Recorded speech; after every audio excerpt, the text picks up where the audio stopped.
Hello viewers, welcome to জিসানাল।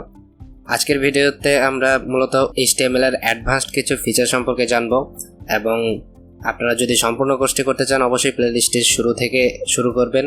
প্লেলিস্টের প্রথম ভিডিওটিতে আমি দেখিয়েছিলাম আমরা কি কি ল্যাঙ্গুয়েজ শিখবো এই টোটাল কোর্সটিতে এবং কোন ল্যাঙ্গুয়েজটি আমরা কি কাজে ব্যবহার করব। দ্বিতীয় ভিডিওটিতে আমি দেখিয়েছিলাম যে আমরা ওয়েব ডিজাইনের জন্য কি কি টুলস ব্যবহার করব এবং সেগুলো কিভাবে ইনস্টল করব, সেগুলোতে কি কি প্লাগইন অ্যাড করব। তৃতীয় ভিডিওটিতে আমি দেখিয়েছিলাম এই স্কিলগুলো অর্জন করার পর অর্থাৎ ওয়েব ডেভেলপমেন্ট শেখার পর আপনি সেটিকে কাজে লাগিয়ে কীভাবে ফ্রিল্যান্স মার্কেট প্লেসে কাজ করতে পারবেন, এছাড়াও আপনি বিভিন্ন জব অপরচুনিটি গ্র্যাব করতে পারবেন। এবং চতুর্থ ভিডিওটি থেকে আমাদের মূল লেকচার শুরু হয়েছে। আপনি যদি শুধুমাত্র HTML শিখতে চান সেক্ষেত্রে আপনি চতুর্থ ভিডিওটি থেকে শুরু করতে পারেন। চতুর্থ ভিডিওটিতে অর্থাৎ এর আগের ভিডিওটিতে আমি দেখিয়েছি কিভাবে আপনি বেসিক থেকে শুরু করে অ্যাডভান্স পর্যন্ত HTML নিজে নিজে শিখতে পারবেন অনলাইন বিভিন্ন সোর্সের সাহায্যে। আজকের ভিডিওটিতে আমরা মূলত কিছু HTML এর ট্যাগ এবং এছাড়া HTML এর মোস্ট ইম্পর্টেন্ট দুইটি বিষয় ক্লাস নেম এবং আইডি নেম সম্পর্কে জানবো এবং এর মাধ্যমে আমরা HTML এর লেকচার এখানে শেষ করব। পরবর্তী ভিডিও থেকে আমরা CSS শুরু করব।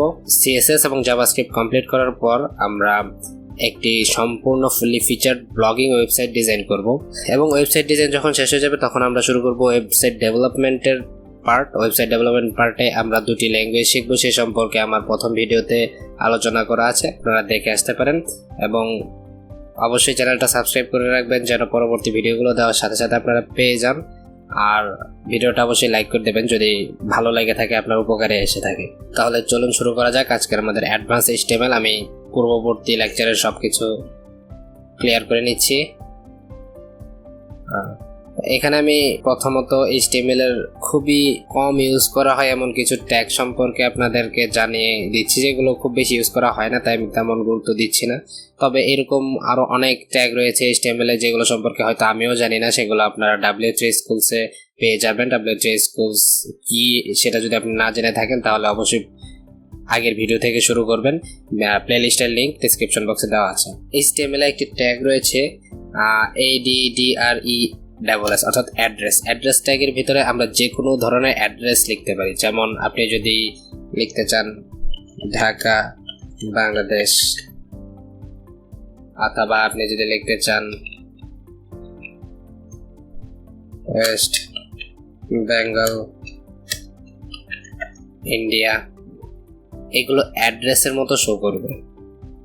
এবং বিভিন্ন সার্চ ইঞ্জিন যখন অ্যাড্রেস সার্চ করবে, কোনো একজন ইউজারের সার্চের উপর ভিত্তি করে একটা অ্যাড্রেস সার্চ করবে, তখন এই ট্যাগটা আপনার এর ভিতরে যে টেক্সটটা আছে এটাকে অ্যাড্রেস হিসেবে শো করবে সার্চ ইঞ্জিনের কাছে, যার ফলে আপনার ওয়েবসাইটে যখন আপনি প্রপার ট্যাগ ইউজ করতেছেন তখন সেই ওয়েবসাইটটা বেশি সার্চ অপটিমাইজ হয়। এরকম আরো কিছু ট্যাগ রয়েছে, যেমন আর্টিকেল ট্যাগ রয়েছে।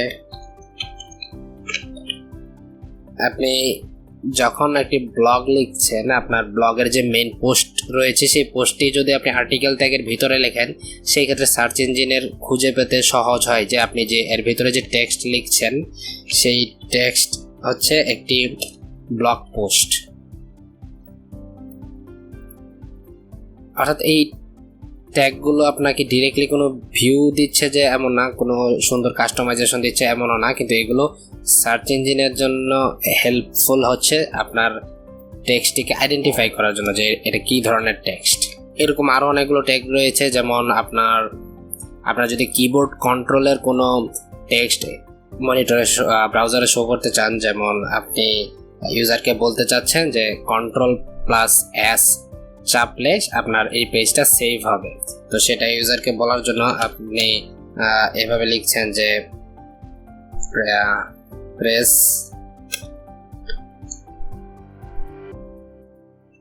Ctrl+S to save the file। Okay, simply আপনি এটা লিখতে পারেন, কিন্তু আপনি যদি এটাকে আরেকটু সুন্দর করে ইউজারকে বোঝাতে চান যে Ctrl+S হচ্ছে কিবোর্ডের বাটন, সেই ক্ষেত্রে আপনারা এখানে KBD নামের একটি ট্যাগ রয়েছে, KBD ট্যাগটি ইউজ করতে পারেন।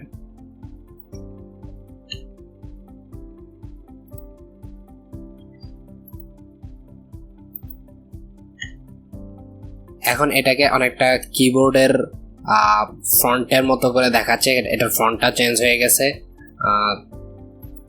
এছাড়াও আরও অনেক ধরনের ট্যাগ রয়েছে, আপনারা সেগুলো W3 স্কুলসে যদি যান সেখানে ট্যাগের লিস্ট পেয়ে যাবেন। তাছাড়া আপনারা যদি আমার পূর্ববর্তী ভিডিওটি দেখে থাকেন যে কীভাবে গ্র্যাপার ইনস্টল করতে হয় ব্রাউজারে, তো সেভাবে গ্র্যাপার এক্সটেনশনটি যদি ইনস্টল করে নেন তাহলে এখানে আপনারা HTML এর ট্যাগের লিস্ট কোনো ওয়েবসাইটে না ঢুকেই অনেকগুলো ট্যাগের লিস্ট পেয়ে যাবেন, সেই অনুযায়ী আপনারা সার্চ করে নিতে পারেন। এখানে কিছু ইম্পর্ট্যান্ট ট্যাগ রয়েছে UBI, এগুলোর মাধ্যমে আমরা ফন্টকে স্টাইল দিতে পারি বিভিন্নভাবে। যেমন আমি যদি এখানে এই ফাইল লেখাটিকে ইটালিক করতে চাই তাহলে আমি আই ট্যাগের ব্যবহার করতে পারি, তাহলে এই ফাইলের যে ফন্টটা আছে সেটা ইটালিক হয়ে যাবে, যেখানে ইটালিক হয়ে গেল। সেম ওয়েতে আমি যদি সেভ লেখাটা বোল্ড করতে চাই তাহলে এখানে বি ট্যাগের ব্যবহার করতে পারি, সেভ ফন্টটা বোল্ড হয়ে গেল। ইভেন আমি একটা ট্যাগের ভিতরে আরেকটা ট্যাগ ইউজ করতে পারি, যেমন আমি যদি চাই যে এটা বোল্ড এবং ইটালিক দুইটাই হবে তাহলে এই সেভের বোল্ডের ভিতরে আমি আই ট্যাগ ইউজ করতে পারি, তাহলে এটা বোল্ড প্লাস ইটালিক দুটোই হয়ে যাবে। সেম ওয়েতে এখানে প্রত্যেকটা ট্যাগ আপনারা ইউজ করে দেখতে পারেন। এখানে হেডার নামের একটা ট্যাগ রয়েছে, এটাও এসইও অপটিমাইজেশনের জন্য ইউজ করা যেতে পারে। আপনার ওয়েবসাইটে যে হেড পার্টটুকু থাকবে, হেড পার্ট বলতে আমি বোঝাচ্ছি আপনার মূল বডির ভিতরে যদি কোনো টাইটেল বার থাকে সেই টাইটেল বারটা আপনি হেডারের ভিতরে ইউজ করতে পারেন। যেমন আপনার টাইটেল বার, নেভিগেশন বার, এগুলো আপনি হেডারের ভিতরে রাখতে পারেন। তারপরে আপনি আর্টিকেলটাকে রাখতে পারেন মেইন ট্যাগের ভিতরে। এই জিনিসগুলো আপনাকে ভিজুয়ালি তেমন কোনো পরিবর্তন দিবে না, কিন্তু সার্চ ইঞ্জিন অপটিমাইজেশনের জন্য আপনাকে অনেক হেল্প করবে। সেম ওয়েতে আপনার ওয়েবসাইটের যদি কোনো ফুটার থেকে থাকে, কপিরাইট সেকশন থেকে থাকে, সেগুলোকে আপনি ফুটার ট্যাগের ভিতরে রাখতে পারেন। প্রি ট্যাগ রয়েছে, যে কোনো অ্যারে যদি আমরা প্রিন্ট করতে চাই, ভবিষ্যতে আমরা জানবো অ্যারে কি জিনিস, সেগুলো অনেক সুন্দরভাবে এটা প্রিন্ট করে দিবে। তো আপনারা এখানে দেখেন, এখানে ABBR ট্যাগ রয়েছে, আমি লাস্ট একটা ট্যাগ দেখিয়ে দিচ্ছি। ABBR হচ্ছে অ্যাব্রিভিয়েশন ট্যাগ। যেমন আমি যদি HTML এর অ্যাব্রিভিয়েশন দেখি, HTML এর অ্যাব্রিভিয়েশন কি হয়, হাইপার টেক্সট মার্কআপ ল্যাঙ্গুয়েজ, এটা ABBR হিসেবে দেখাচ্ছে। সেই ওয়েতে মনে করেন আমি CSS এর ABBR প্রিন্ট করতে চাই, CSS cascading style sheet, CSS cascading style sheet. এগুলো আপনাকে ভিজুয়ালি তেমন কোনো পরিবর্তন দিচ্ছে না, কোনো লুক দিচ্ছে না, কিন্তু ABBR ট্যাগের মাধ্যমে আমি সার্চ ইঞ্জিনকে এটা বোঝাতে পারবো যে CSS হচ্ছে একটি এব্রিভিয়েশন। তো কোনো ইউজার যদি CSS এব্রিভিয়েশনটি সার্চ করে তাহলে হয়তো আপনার এই পেজের কোনো এক জায়গা থেকে CSS এব্রিভিয়েশনটি সার্চ ইঞ্জিন খুঁজে নেবে, সেটা যে কোনো সার্চ ইঞ্জিন হতে পারে। সার্চ ইঞ্জিন অ্যালগরিদমগুলো সাধারণত এইভাবেই কাজ করে। যাক, আমি আর কোনো ট্যাগ আজকে আর দেখাবো না। ট্যাগ আপনার যেই ট্যাগগুলো পাবেন এই W3 স্কুলসের ওয়েবসাইটে, এটা হচ্ছে W3 স্কুলসের ওয়েবসাইট, এখানে অনেকগুলো ট্যাগ আপনারা পেয়ে যাবেন। সেগুলো আপনারা নিজ দায়িত্বে দেখে নেবেন বা শিখে নেবেন। আমি পূর্ববর্তী ভিডিওতে যেগুলো দেখিয়েছি এবং এই ভিডিওতে যেগুলো দেখিয়েছি সেগুলো মূলত আপনাদের কাজে লাগবে, আর বাইরে খুব কম ট্যাগই কাজে লাগবে। যদি কাজে লাগে সেটা আপনারা খুব সহজেই অনলাইনে পেয়ে যাবেন। আচ্ছা, এখন আসি আমরা সব থেকে ইম্পর্টেন্ট দুইটি বিষয়। HTML যদি আপনি শিখতে চান এবং পরবর্তীতে CSS এবং জাভাস্ক্রিপ্ট যদি শিখতে চান তাহলে আপনার এই বিষয়টির উপর সব থেকে বেশি অ্যাটেনশন দিতে হবে, সেটা হচ্ছে ক্লাস নেম এবং আইডি নেম। তো আমরা যে কোনো একটা ট্যাগের ভেতরে আমরা সেই ট্যাগটাকে নামকরণ করতে পারি ক্লাস নেম অথবা আইডি নেমের সাহায্যে, যেন সেটা আমরা পরবর্তীতে CSS এবং জাভাস্ক্রিপ্টে খুব ইজিলি ধরতে পারি। সেই নামকরণ করার আগে আমরা দেখে নেই যে এর কিছু রুলস রয়েছে। রুলস হচ্ছে, আমরা যদি ক্লাসকে একটা সাধারণ স্কুলের ক্লাসের সাথে তুলনা করি তাহলে একটা ক্লাসে অনেকগুলো স্টুডেন্ট থাকতে পারে। অর্থাৎ সে অনুযায়ী আমরা বলতে পারি যে একজন স্টুডেন্টের আইডি নাম্বার একটা হলেও অনেক স্টুডেন্টের ক্লাস নেম একটা হতে পারে। অর্থাৎ আপনি আপনার ক্লাসে একা হয়তো স্টুডেন্ট না, আপনার ক্লাসে হয়তো আরো 50 জন 60 জন স্টুডেন্ট আছে, কিন্তু আপনার যে রোল নাম্বার বা আইডি নাম্বার যেটা রয়েছে সেটা সম্পূর্ণ আপনার জন্য ইউনিক। তো এইচটিএমএলও আপনি এই জিনিসটা ফলো করবেন যে আপনি যখন ক্লাস নেম নির্ধারণ করবেন কোনো একটা ট্যাগের জন্য, আপনি সেই ক্লাস নেমটা একাধিক ট্যাগের একই ক্লাস নেম দিতে পারেন। তো সেই ক্ষেত্রে সেই প্রত্যেকটা ট্যাগ একই ক্লাস নেমের আওতাভুক্ত হবে।